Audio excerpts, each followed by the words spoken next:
According to CNBC, lawmakers on both sides of the aisle are talking about sending a second batch of $1,200 stimulus checks to millions of Americans.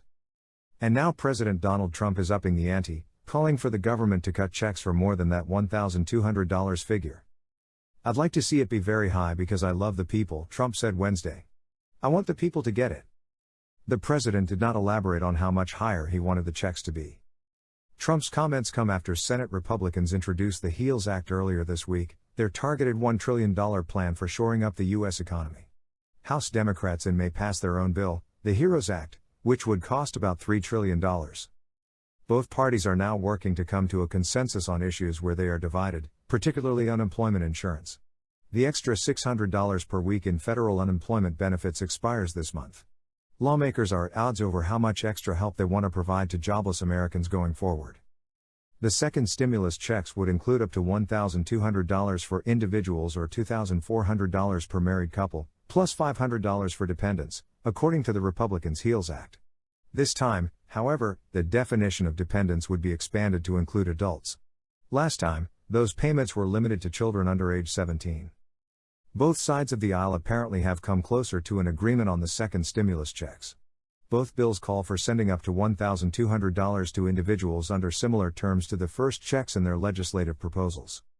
But a group of Republican senators on Thursday unveiled a new proposal calling for $1,000 stimulus checks for both adults and children with valid Social Security numbers.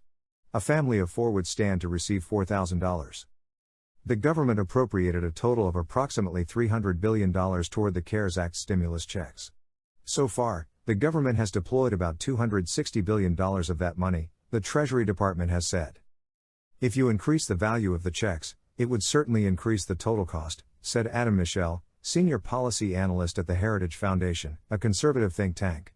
"If you're still going to stick to a $1 trillion target, you would have to reduce things elsewhere." The payments may not provide the intended boost to the American economy because many people aren't spending because they're afraid to leave their houses amid the coronavirus pandemic, not necessarily because they don't have the resources, he said.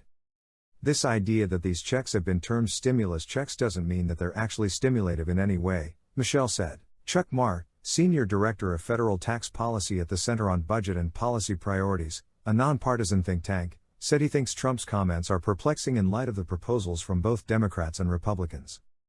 Other forms of financial aid should come first, Marr said, including expanded unemployment benefits for people without jobs, eviction protections for those in danger of losing their homes, and nutrition assistance for those with limited access to food. "These are all very targeted, very important proposals that need to be in there first," Marr said. "Stimulus payments would be helpful," he said, though they are somewhat broader in terms of whom they would help. Please be sure to subscribe to this channel. Also, visit littlebluepiggy.com to take care of your financial literacy needs for the entire family.